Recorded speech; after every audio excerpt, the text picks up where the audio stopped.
What the line again from Chowdhury, and then Herman.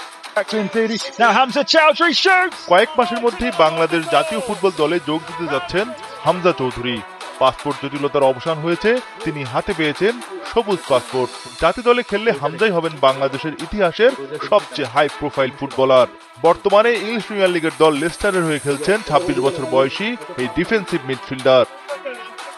বাংলাদেশের passport পাওয়ার পর মঙ্গলবার রাতেই তিনি নামেন EFL কাপে।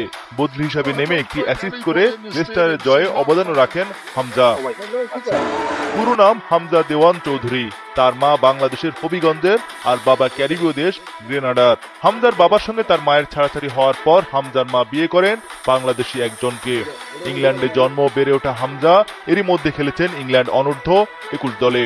জাতীয় দল হিসেবে ইংল্যান্ড, গ্রেনাডা ও বাংলাদেশ এই তিনটি দেশকে বেছে নেওয়ার সুযোগ ছিল, কিন্তু মায়ের ইচ্ছেতে বাংলাদেশের জার্সি গায়ে দেবেন বলে জানান হামজা। নানা প্রতিকূলতা পেরিয়ে গেল 23 আগস্ট বাংলাদেশের পাসপোর্ট পেয়েছেন তিনি। বাংলাদেশের হয়ে খেলতে তাই কোনো বাধা নেই হামজা চৌধুরীর। এই মৌসুমে হামজাকে রাইট ব্যাকে খেলাচ্ছেন কোচ, অর্থাৎ ডিফেন্সিভ মিডফিল্ড কিংবা রাইট ব্যাক যে কোনো পজিশনেই তিনি খেলতে পারেন। মজার ব্যাপার হলো, বাংলাদেশ জাতীয় দলে যে দুজন প্রবাসী ফুটবলার বর্তমানে রয়েছে তাদের একজন তারিক কাজী খেলেন রাইট ব্যাকে ও আরেকজন জামাল ভুঁইয়া খেলেন ডিফেন্সিভ মিডফিল্ডার হিসেবে।